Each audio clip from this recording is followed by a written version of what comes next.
Rock this world!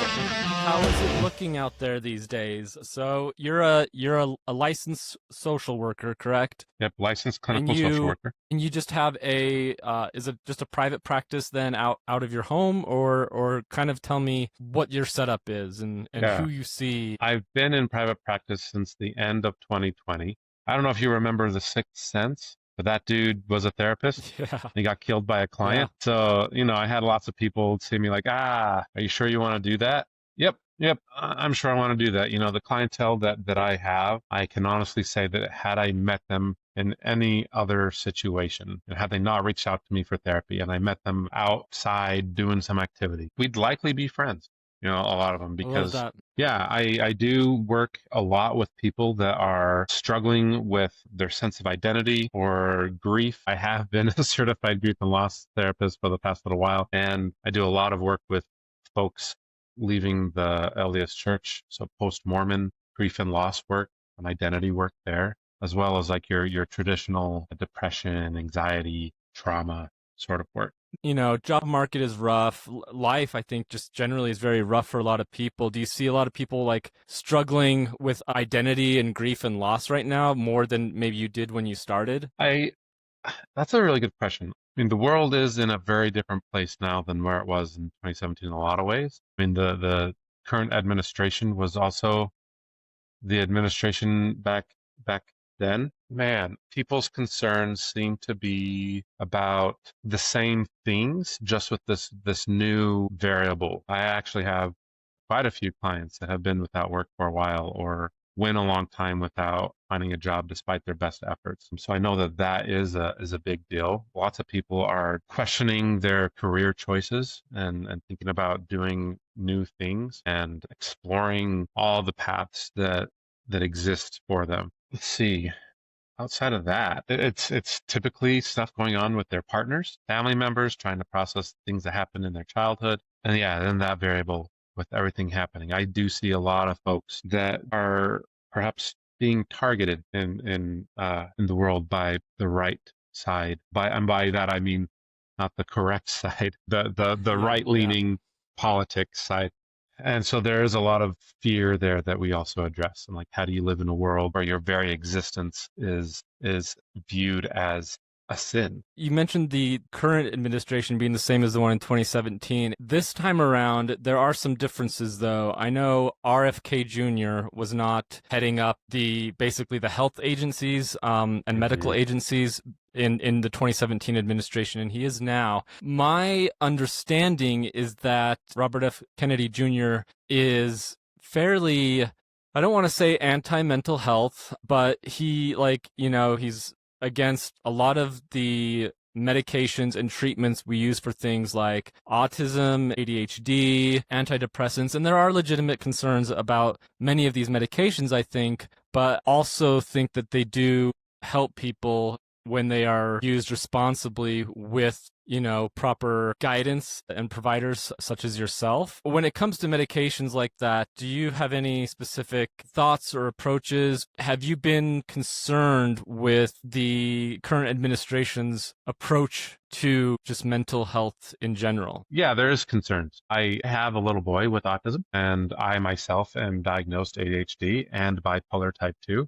and I am medicated for that. Thankfully, life without those medications was really, really challenging, and I found it like a godsend when I found some medications that turned things around for me. I do think that it's important to validate that the concerns people have nowadays about medications. It is valid. For a long time, people are aware that they get a diagnosis with something and then they get a medication and then that medication doesn't work. And so then they try something else and that doesn't work, or it does work for a little bit and then it starts to change. There's lots of side effects to a lot of these medications. Some of the more powerful ones result in side effects that perhaps never go away.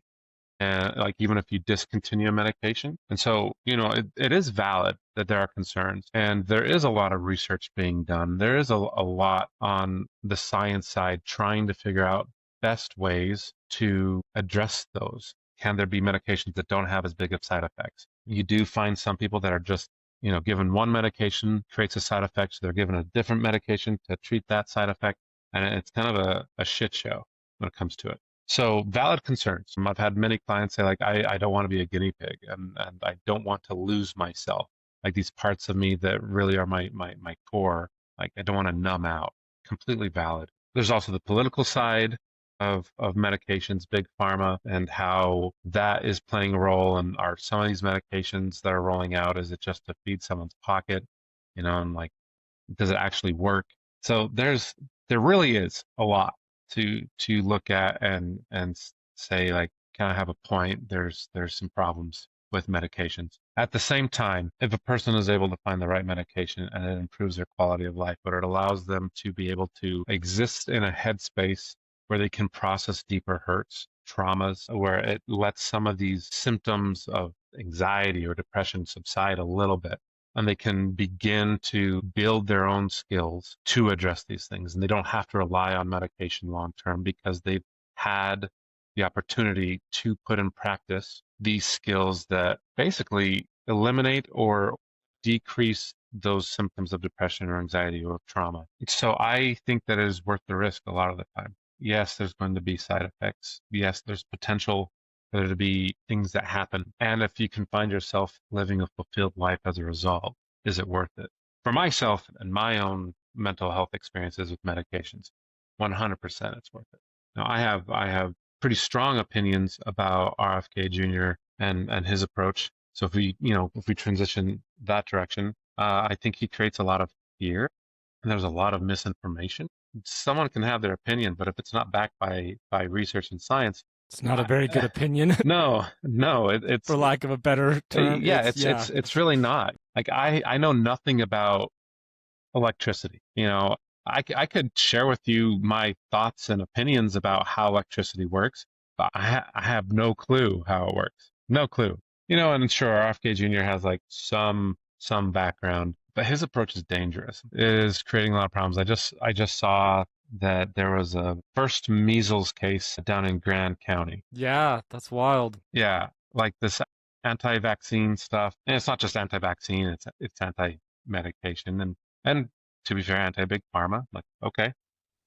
Like which I can get behind that one for sure, but yeah, and like let's not swing from one side to the next. Like, can we be somewhere in the middle here? Yeah. Where there are benefits to this. People are going to die without vaccines or without medications. So yeah, I think people need to be very careful and look at this with more nuance. That there are medications out there that can be extremely helpful. And even with side effects, if it improves these other areas of your life, it may just be worth it.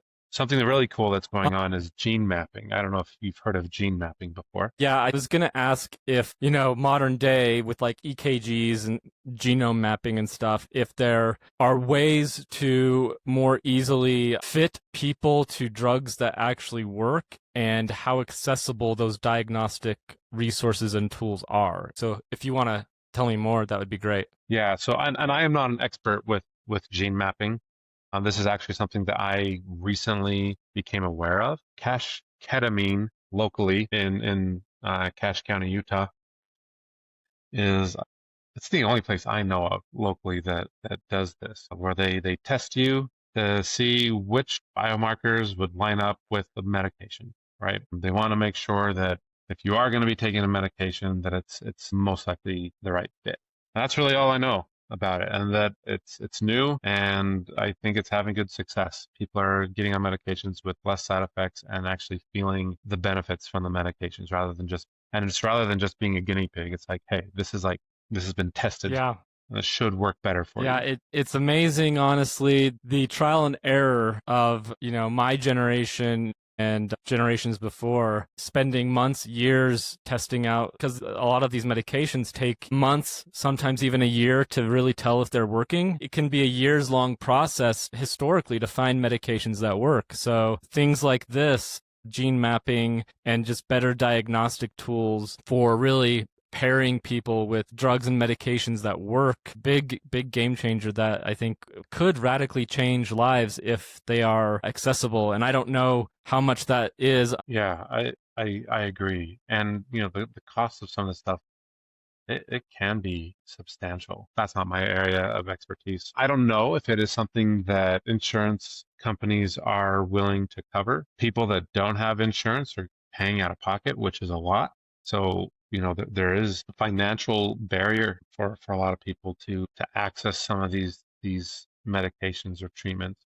And there's a financial barrier for a lot of folks to access just therapy in general. So That's true. yeah, it's difficult. What is your approach to implementing medications into someone's life? Are you kind of medication first, or is it more once we see what's working, not working, then we'll start maybe shifting towards medication? As a licensed clinical social worker, I'm not able to prescribe medications, but certain diagnoses, really the only thing that a person can do is take medication if they want to get rid of the symptoms that they're experiencing. For example, myself with ADHD and bipolar 2, these are things that my brain was born with. I have some chemical things going on that no amount of behavioral modification will change. It's just how my brain works. It's like someone with diabetes and they need insulin, right? Because their body just doesn't work the way that other people's bodies do that don't need insulin.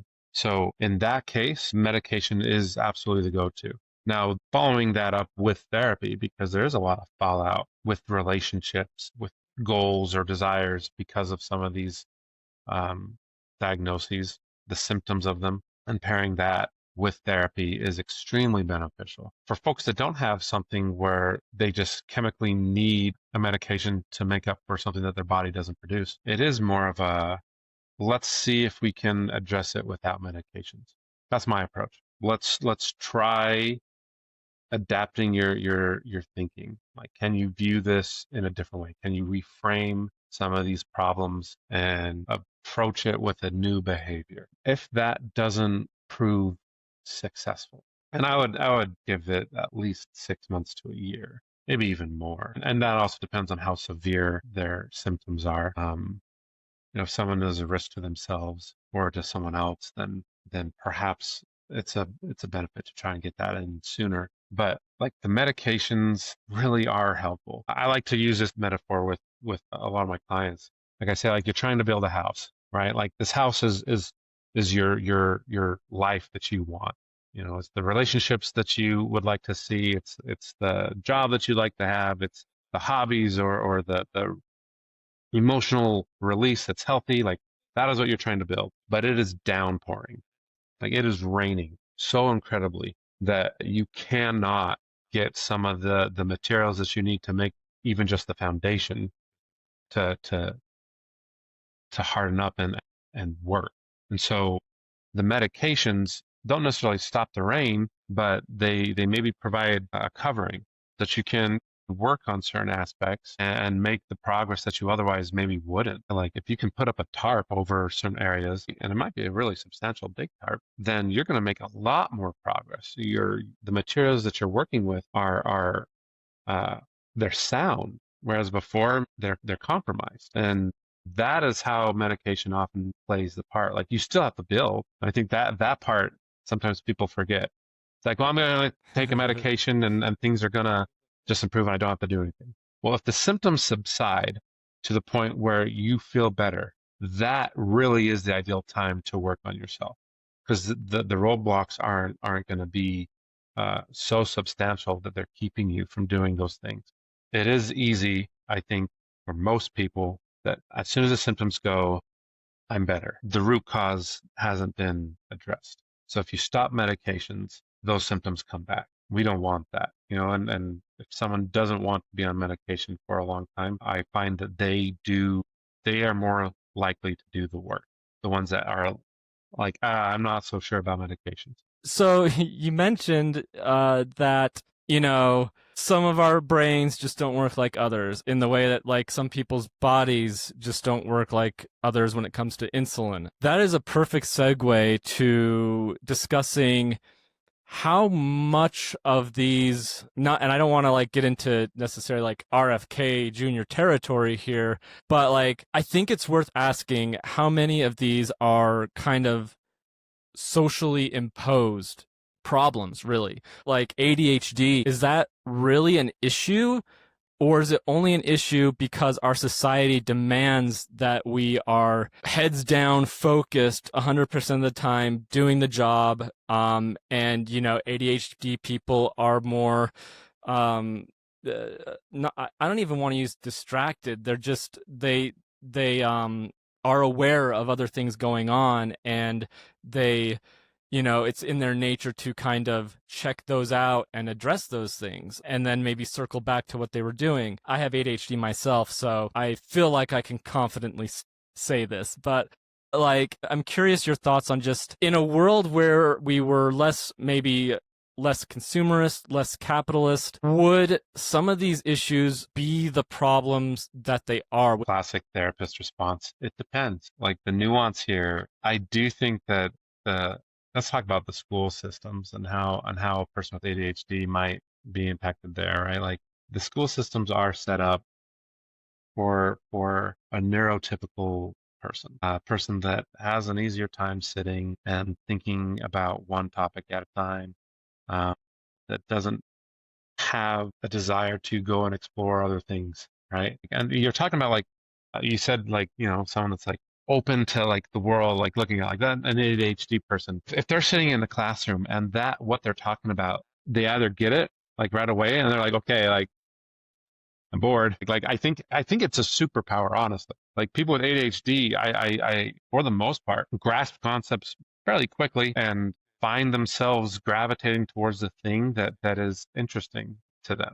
And if they can be allowed to go do that, then wow, incredible. And the contributions that they're able to produce to society as a whole is absolutely incredible. You look at like some of the top science people or some high tier research people, like engineers, inventors, stuff like that. Like a lot of them had ADHD or some other kind of like mental health issue, right? The school systems aren't set up to allow a person that is neurodivergent to thrive. It's the exact opposite. It's a cage. It's confining someone who's at their best being allowed to explore, kind of be set free. And this is where we start to see behavioral problems, emotional problems. And so then they said, hey, we've got to give medications. We've got to shut down this behavior rather than say, hey, I need to adapt and meet this kid's needs in a different way. And to be fair, that if there's less people in a classroom that are neurodivergent, like trying to cater the services or cater their approach to the majority, like that would be easier. Classrooms are big. You've got some teachers with like 30 something students, and that's hard. If you got a student that's getting up out of their chair, running around looking and not paying attention, being a distraction for the other kids, like, yeah, that is kind of problematic. But it really is just this systemic thing where back in the day when people didn't understand mental health as well, and they just had certain expectations or a way of doing things. Anyone that was a problem, got a dunce hat on or something like that. Like they were shamed to go off of like what we were saying earlier too with like RFK Jr. Like people that have a mental health issue are a problem. They're like it's their fault kind of thing or whatever, or it's they had a vaccine that caused it, which isn't true. But how careers are set up, basically all the systems, they're made in such a way that folks that are neurodivergent have a more challenging time. There's expectations that perhaps are unrealistic for some of these people with these diagnoses. Now, does that mean that the person with the diagnosis can't improve their symptoms or can't improve their focus or can't improve some of these things that are viewed as problematic? No, like there can be progress made. People can, with awareness, when they have awareness of that, this is something that I am dealing with, then they can catch it a little bit, they can work on it a little bit. But I think that to change this is like going to take so much work, like developing a new system. It's not going to happen overnight. And this reminds me of something that was brought up when I was going to school to get my master's degree. They said like, hey, I'm going to drop you into a foreign country and I'm going to ask you to like solve a big problem over there. You just can't. You have to know the history. You have to know like all the interesting things. And that's essentially what we do with people in the United States. Even if you're born here, you don't know all the ins and outs. You don't know all the history. You don't know all the decisions that were made or why those decisions were made. We don't know so much. And so correcting this is kind of overwhelming. I think the two sides recognize that. Yeah. Their approaches are very different, but it is a problem. And what I typically do, I'm going to shift a little bit, like working with folks that are neurodivergent. I typically am working with them on the depression anxiety side because of the fallout. They're failing to meet expectations, or they're viewed as like less than. They're a problem. And so helping them navigate that and have more self-compassion and recognize that like it's not them, it's what was happening. It's like they were in the system that wasn't built for them. It was built for people that had this like innate abilities to fit in that and dealing with that fallout. Now, other areas, if we look at like interpersonal relationships, there can be fallout there too, and that's not necessarily a systemic problem. In a relationship where there needs to be cooperation, there needs to be reciprocation, there needs to be understanding. Folks that are neurodivergent may struggle a little bit more with that. They get into something and it can be viewed as self. They're not caring about the other person's time, and it's really not that they don't care. It's just that the brain is focused on something so much. Again, it's a superpower, and they can't really break away from that, and it's not an intentional thing. And I think navigating that within relationships, it's like this person is selfish, they don't care about me, they fall short in all these areas. And again, then it's like, okay, let's look at this like with some compassion, some understanding, and also person with ADHD or neurodivergence. What are some things that you can make improvements on? Because this is important. So there's the nuance, right? Like there's systems in place, but even on the individual level, meeting another person's needs or expectations is going to be challenging. I think that was very important to highlight just the role systems play. And I was going to add to that, even on an individual level, not to like shirk anyone's accountability or anything for their own actions or the things they should do to make sure they're meeting the needs of both their partner and themselves, but like cultural norms, gender norms, things of that nature, I think can still play a role on both sides, both for neurotypical people and neurodivergent people, in misaligning what they should maybe be focused on or paying attention to, or the way they should be conducting themselves and what a relationship actually should be. Because I do think, especially in a lot of media today, and just, the generational trauma of the way it's been, relationships not necessarily historically healthy on a large scale, I would think, and not necessarily a lot of healthy examples in mass media. I feel like it's an uphill battle for some people, for sure. If you take yourself as an individual and you think about like all the problems that you have, pick the one that's like the hardest, right? It's probably something that you've been working on for a while and you're like, damn, this is hard. Now imagine, a problem on the mass scale. Like how much more challenging is that? Because you have so many people with different ideas trying to solve the same problem. And it's like, if I have this much struggle solving my own individual problems by myself, like now we're including hundreds of millions of people to solve a problem, and they all have their own individual problems, then bringing this, like this is way complicated. And I do think that people need to give some grace and have some compassion for like how change happens. You can't force it. You can't force it. And like, when I look at the situation right now that we're in, like we have a lot more people that are emboldened by this administration to come out of the shadows and express some pretty problematic, scary viewpoints and the actions that come from that. You can pass a law that says something like this is no longer allowed, but you can't change a person's mind about that. People's minds just don't change that simply. I was reading about the first little girl that went to a white school, a black girl. Ruby Bridges. I was just reading about her and how, she went there and the obstacles that she faced on the daily. It wasn't like one day she went and it was fine. Like it was scary. I imagine she probably could have benefited from intense therapy. Right. Like, and we're in a day and age now, right, where like these ideas are coming back up, new ideas about things. And so I do think that there needs to be a level of patience and grace with all of this. At the same time, I recognize in that statement, right, like my own privilege Like I can afford patience, other people can't. Man, there's so much you said there that's so great. The first thing is, just Ruby Bridges, being certainly benefiting from therapy in that situation. It again just highlights the reality of how many issues are structural or societal that mental health professionals are addressing. It's interesting to think if we had grown up in a better world where schools were already integrated, where we didn't have these divisions of race, that wouldn't have been necessary. That is frustrating, but it's also it makes it all the more amazing what social workers, psychiatrists, therapists, what they're all trying to do for people to kind of keep people above water in systems that just don't always help or benefit them and might even actually hurt or hinder them. When you became a LCSW, how much did your education prepare you for like real life practice? Did you go in kind of feeling ready, or were there any rude awakenings? That's such a good question. So my particular focus when I was doing my master's was emphasis in global social work. So I actually wasn't planning on going into doing therapy. It was going to be a much macro level kind of thing, right? Dealing with immigration and refugees and figuring out how to help people on that level. And so my coursework was very much more tied to that.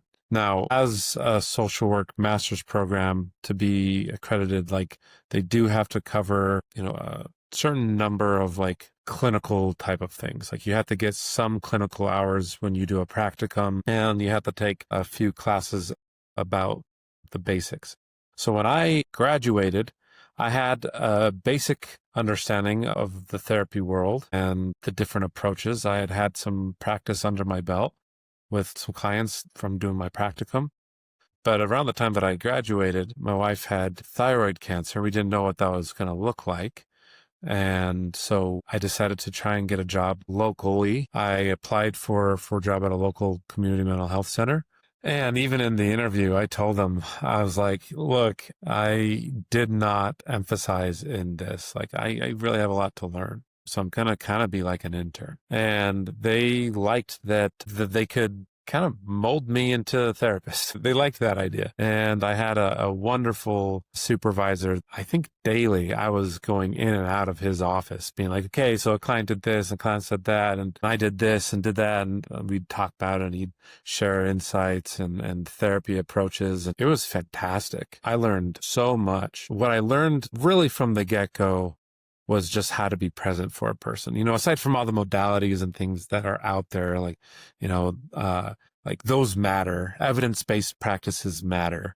But at the end of the day, it's the relationship that matters most between a person. And I had to rely on that a lot at the beginning because I didn't have as much of the modality understanding or training under my belt like other people did. There's a statistic out there. I don't want to misrepresent the information, but I want to say it's like 70% of progress that a client makes is due to the relationship with the therapist.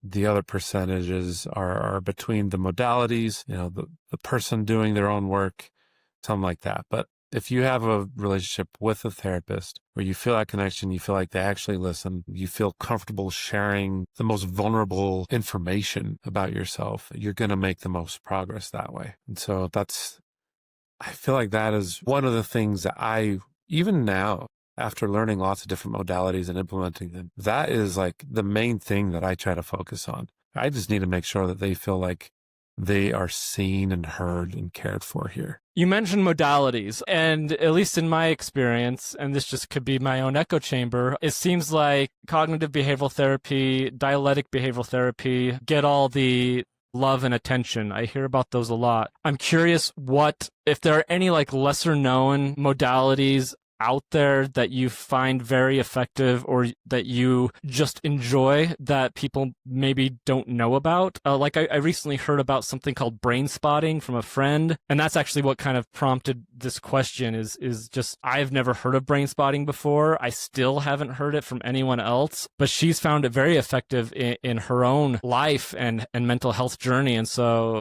I'm curious what else is out there. There are so many modalities, lots of different techniques that have been studied. There's a push to have evidence-based practices, right? Like let's make sure that when we go in and we're working with someone, that we're doing stuff that has been researched and shown to work. That said, there's a lot of things that have they're evidence backed, or there's theories that people are going off of that maybe haven't had the rigorous scientific exploration behind, but they can still be effective. So there's in each of those branches a lot of different things. CBT is kind of like the overarching canopy. Everything is branched off of it. Almost everything is branched off of CBT. What I like and what I think is really fantastic is acceptance and commitment therapy. And that one's gained a lot more popularity and maybe isn't one of those that people don't know about as much. But that is deeply rooted in kind of an Eastern philosophy. They're just Westernizing it a little bit.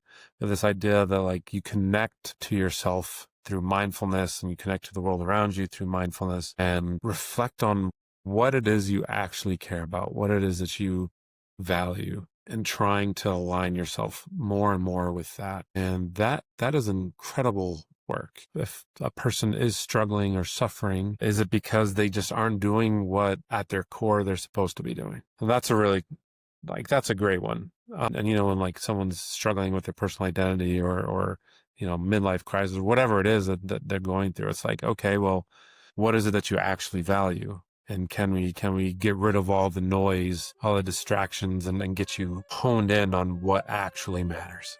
Yeah, so that's one. And I love that. That's my bread and butter, focusing in on that. There is another one that is definitely a lot more niche, and that is accelerated resolution therapy. That's gaining popularity. It's related to EMDR, eye movement desensitization and reprocessing therapy. That's the EMDR. That, the ART, again, accelerated resolution therapy, is fantastic for trauma work, especially if we're dealing with at least my level of training. There's several different levels, and I'm in the most basic training that I've completed. And in that level, we're treating kind of single event trauma. We can treat complex trauma with it, but this is you think about a memory, and as you think about that memory, you do bilateral stimulation, which is just eye movements back and forth that helps calm the brain.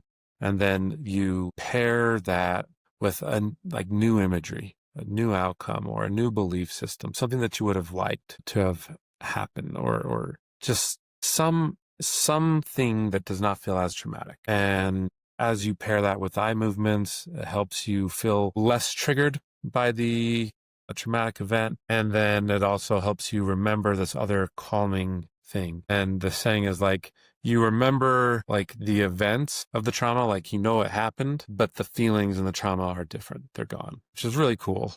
And I've been able to practice that for a couple years with people. I don't use it as my primary, I'll dive into it and do it on occasion with clients if I feel like it's needed. But there's therapists that dedicate their entire practice around that and specialize in it, which is really cool. Is there something that you see in people who make progress and manage to change in the ways they want to change? Yeah. And the thing that comes to mind right off the bat is they do the therapy work outside of therapy. A lot of people go to therapy for, the hour session and then leave and don't really give as much thought to it, or don't think about it at all. And they come back, a week or two later, and you don't see a whole lot of reflection on what was discussed. And there's usually good reasons for that, right? I don't want to sit here and be judgmental of a client. Usually there's fires going on in their lives, and they're having to put those out, right? And what we talk about is important to them, and they want to, but all this stuff is happening that distracts them, or they haven't been able to develop the habit of talking or working on these things on their own. And so a lot of the times we're focusing on just putting out fires. And if we can get a person to a point where the fires are not happening, or they can relate to the fire differently in such a way that while the fire is burning, I can simultaneously work on this thing that is going to help eliminate the fires. And that's tricky. And it can be extremely successful for a person to relate to the fires happening in their lives in a different way, so that they can breathe through it more calmly and handle it, even if the fires don't go away. Do you ever give your clients homework? What are things people can do outside of therapy that can kind of help them? Okay, so the thing that someone can do, honestly, is this self-reflection. Like you hear people say like, why do I keep doing that? Yeah, that is such a, like, can you ask that without the judgment or the, like the anger? And can you re-ask that question with like, yeah, why? Why do I do that? Like if that's all a person does, like they're going to have some success. They're going to have some changes because they're looking at like what's going on for them internally or, like the external factors rather than just being like, hey, you need to change. You need to stop that. It's like if there was a boat that was sinking, you're just like, why is this boat sinking? But you never went and looked for the leak or you never jumped in the water to patch it or like, like it starts with that awareness. Like really, why is it? Why are there these problems? Why am I struggling with this behavior or this thing in my life? And that leads to a greater understanding. That is going to open up the mind and allow you to have some self-compassion. Because most of the time, the problems that exist in a person's life, there's very valid reasons for it. I think people invalidate it and say like, well, I shouldn't struggle because of that. And it's like, no, that's real. So that self-reflection and really getting curious, trying to be curious instead of judgmental of the problem that you're experiencing. I'm a big proponent of curiosity in general to solve all problems. I think if we could switch to a mindset where it's more like curiosity to understanding instead of what we have now. So instead of having your expectations and biases and then making decisions off of those, instead trying to be curious about whatever it is and try and foster understanding, I think that would make a huge difference in just all of our lives and so many things. I wanted to ask, we're talking about things people can do outside of therapy, and it kind of brings up the topic of therapy apps. And there are two kinds of therapy apps. There are therapy apps with actual people, I assume licensed therapists, like BetterHelp, Talkspace. And I'm kind of curious what you think of those apps. And particularly, do you know if they, for both the patient and the therapist, do they seem exploitative? Do they actually help? I'm curious on your thoughts on that. I like the idea that something's better than nothing when it comes to like these apps that they're there and they're trying to help. They typically do have people that are licensed. This is such an interesting thing to think about. I wonder what brings a therapist to work for that type of a place for a couple of reasons. There's nuance here too. Like those places are not going to be paying the therapist as much as like an insurance company would or a private practice would. So are they using this as like in conjunction with their therapy practice? Because I know that I actually contracted with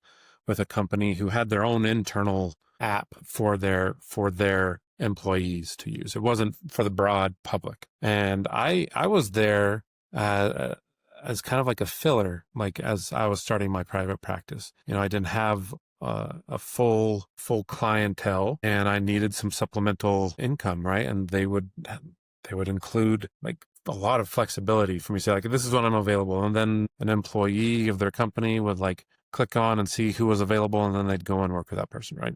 So that was great. I was just starting out my private practice and I wouldn't say that was my number one focus, which then looking back at it, actually, like right now, it kind of like, okay, is there some kind of bias there for the clinician? Like, am I not giving this person the true attention or effort as I would in my own private practice?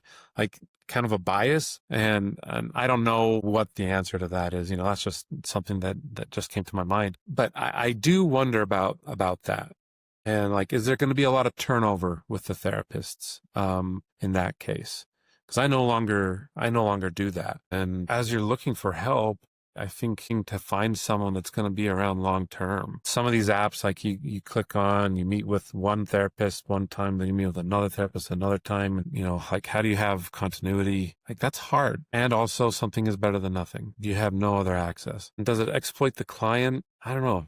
I don't know how to answer that one. I do think that the business of mental health therapy, business side of it is I struggle with that one. I oftentimes ask myself am I kind of like a war profiteer or something? Like I'm just making money off of like problems. The difference is I'm not trying to create problems or anything like that. I'm trying to help them. I think that is something I think a lot of therapists kind of struggle with. Like I'm offering this thing, but a lot of people can't afford it, or it creates a dynamic where like the person is going to therapy and they're paying for therapy. And because they're paying for therapy, it's creating problems in their life, which then makes them have to go to therapy. Like, Yeah.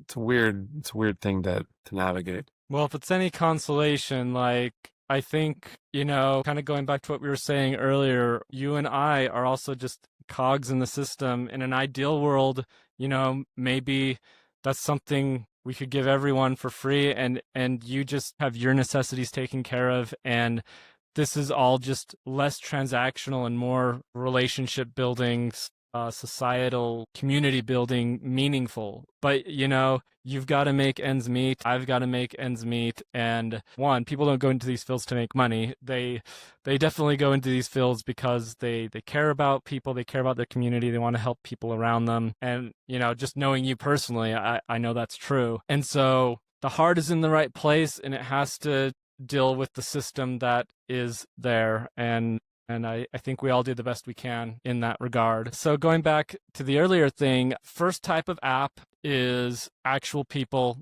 talking. The second type, very new now, AI therapy. And there have been some studies that have come out that not necessarily with these AI therapy apps. I don't know about them specifically, but a lot of people have used ChatGPT as a discount therapist, for lack of a better word, and not even necessarily like they're just trying to talk. They need someone to talk to. And so they talk to ChatGPT because they don't have anyone. They can't access therapy for whatever reason. And there are some studies that show that talking to ChatGPT, especially extensively in this kind of structured way, like you talk to a therapist or a friend, can actually, because these AI agents tend to be so validating, it can actually reinforce bad mental health issues and lead to delusions, and for lack of a better word, I think they use the word psychosis. And I'm just kind of curious your thoughts. It does sound like there is a line for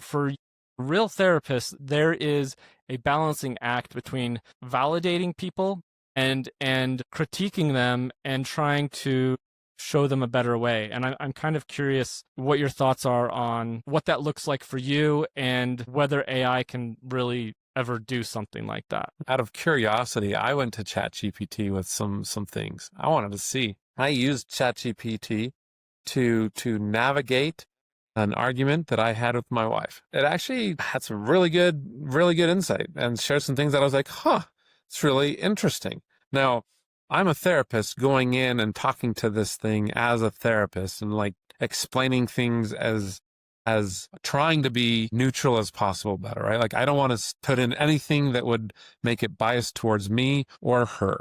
I wanted it to be fair game. I don't know how many people would actually go in and try to make it unbiased. I think most of the time people are wanting to be right. At least in my experience, they do want that validation that what they're doing is accurate. AI cannot see the things that a therapist sees. Body language is so important to communication. AI cannot see that. And if I get information written on a piece of paper and it's saying something, I have my idea about it. But if I am looking across from someone, I see someone saying that, and I'm noticing a little bit of a tilt in their head or their leg is bouncing or something like that, like I get a sense of what the emotion is here. And I'm going to ask about that rather than what they said. I'm not going to just go off of the information. And that is something that AI, at least as far as I know, AI can't do. Any kind of model that only gets information as part, like written information, like we can go as far back as you want. Like there is a lot of stuff out there that's like, yeah, like you lose a lot without the body language, right? Like, and until AI is able to do something like that, which I would worry about confidentiality and things like that if that ever becomes the case. But they can't compete. They can't give you an answer or lead you a direction that maybe you actually need to go. I know there are so many times people come to me with a problem, they're talking to me about a problem, and that's not actually the thing they need to talk about, and I maybe ask them a question about something else, and then they're like, oh, I don't think AI can do that, at least not yet. And the validating part is kind of problematic. I want to validate my clients. I want them to feel heard. But if they're wrong about something or they're viewing something in a way that is going to continue the problem, I'm going to call them out on it. I'm going to do so in a kind way. I'm not going to tell them that they're right in their thinking or something like that. Now, again, interestingly enough, when I went and spoke to the ChatGPT, again, my approach in this really trying to be neutral. It spat out an answer that I did not expect, but was an accurate, they're like, so who's right? Who's this? Who's that? And I said, neither are right. And went into this nuance. Like AI is actually really good at some of that stuff. Highly dependent on the information you feed it. Highly dependent. Yep. It's actually, so it's interesting. This is kind of going off on a random topic, but so there's actually kind of an emerging job field or maybe educational field regarding AI. It's called contextual engineering. And it's basically the whole premise is knowing what to feed AI information-wise and instructually in order to get good stuff back. And it is very true. If you know how to use AI and feed it the right things, it can be extremely helpful. It is not a replacement, certainly, for a therapy or human relationships in general. I don't know if you've heard about this. So Facebook rolled out these like AI friend profiles. So you can actually sometimes, like, where it says suggested friends when you're scrolling Facebook, sometimes there will now be AI profiles that you can friend when you're browsing those. Basically, they're exactly what they're described as. They are meant to be like different type of people that you can engage with. So they'll have, distinct personalities and whatnot. But it's kind of scary and worrisome, the hole we're going down. And Facebook kind of got resoundingly laughed at when they did this, but they're still doing it, and people are engaging with it. One, that speaks to just how isolated we've all become as a society from each other and how much we need some sort of connection. But it is worrisome the ways we're replacing real human relationships with AI facsimiles that just they don't and can't have the depth, at least not yet. I'm kind of the mind. I actually have two minds when it comes to AI. One is that, we're rolling them out to use in places and in roles that they just aren't ready for, they aren't built for. But I do think they are getting better exponentially and eventually probably could do pretty much anything and everything, especially if we pair them with like advanced robotics. Either one scares me for entirely different reasons, because on the one hand, if they aren't ready and we're putting them out there, then a lot of people are going to first of all get laid off, and then a lot of people are going to suffer from inadequate work by these AI. Prime example is customer service or AI therapy. They can't solve complex problems. They are too validating at times. It just isn't a good experience and can be even harmful for people depending on the situation. And then on the other hand, if they do get exponentially better and can actually do everything, what do we do then? What happens to our livelihoods? What does that mean for human relationships if we can get what we need from AI? There's a light side and a dark side. How do you balance it? Yeah. That's very true. So we were talking about validation and, the need to critique you have clients that you have to be forthright about, or forthright to. For people in their own lives and relationships, Do you have advice on how they can critique people or set boundaries or reinforce boundaries while being validating, just not being cold, I guess, or needlessly mean or cruel or whatever? Like, how do you balance when you do have to tell a client something hard? How do you deliver that news? Validating for where they're at is kind of a must, and I think people get confused with validating and agreeing. Like, well, if I validate that, then they'll just think that they're right. I was like, no, validating just means that what they're saying is important, that you hear them and that you're listening, even if you disagree, that, where they're coming from matters. If a client comes in and they're viewing something in a way that is problematic, it might be like, hey, like, it makes sense to me that based on what you're saying that you would feel this way. Yeah, when I'm feeling angry or upset, it's really challenging to get along with people, for sure. Have you considered this? Or in what ways might this be getting in the way of the relationship or of solving this problem? But I do think it comes back down to letting the person know that you hear them, that you see why they're doing what they're doing, even if you disagree with it. I think everyone has a reason for why they do what they do. Maybe it's not like the best reason, but it's a reason. People want to be heard and seen, and that matters. If you want someone to listen to you, you've got to let them know that you're listening to them.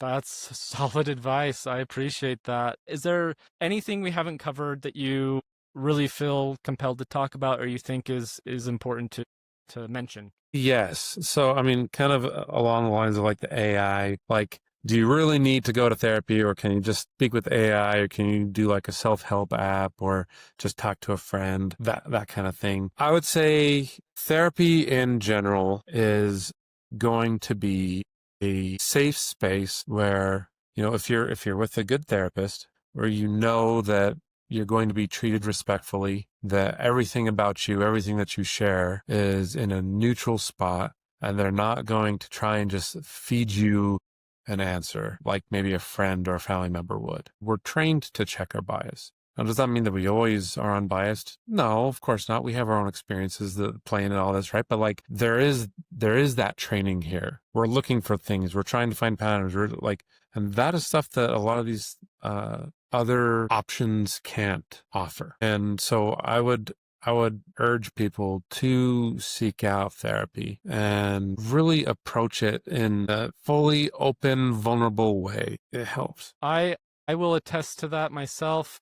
I think this is a great way to close out this episode. I have used therapy. It has been literally life-changing for me. Even if you don't necessarily have any pressing like mental health emergencies or issues, still go see a therapist monthly, because they are a good sounding board. These aren't your friends. And what I mean by that is that you can be more candid with a therapist than you can with a friend or a family member. Like, there are just things you can talk about. In some ways, it's easier to talk to a stranger than it is to talk to someone you know. And not that a therapist is a stranger after a while, but like, there are things you can tell a therapist. There are things you can get off your back that you just can't anywhere else.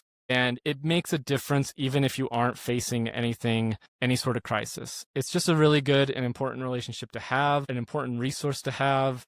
And man, I think when you can use it, it just helps in your day-to-day life so much. And especially if you are facing like a mental health crisis or difficulties in your life, get a therapist, do whatever you can. There are places out there that have like sliding scales, and I've even seen some pro bono work here and there. So at least check in your communities and see what you can find. Brian, thank you so much for joining me. I really, really appreciate it. This has been a great discussion. We went in directions I wasn't really planning to go, and those are my favorite conversations, are the ones that are just organic. So it's been a pleasure. Thank you so much, and have a good day. Did you enjoy this video? Hit like on YouTube or rate the podcast 5 stars on Spotify if you did. And share it if you think it could help others. Please also subscribe, check out my other videos, even if it's just as white noise, or support the channel via buymeacoffee.com/rockmarketingllc. I love learning, talking with people, and sharing ideas that can benefit anyone who listens. Your support helps me keep creating and covering the costs that go into making this content. Please drop any questions in the comment section and suggest yourself as a guest if you have a topic you're passionate about. Thank you for watching, and I look forward to sharing more with you soon.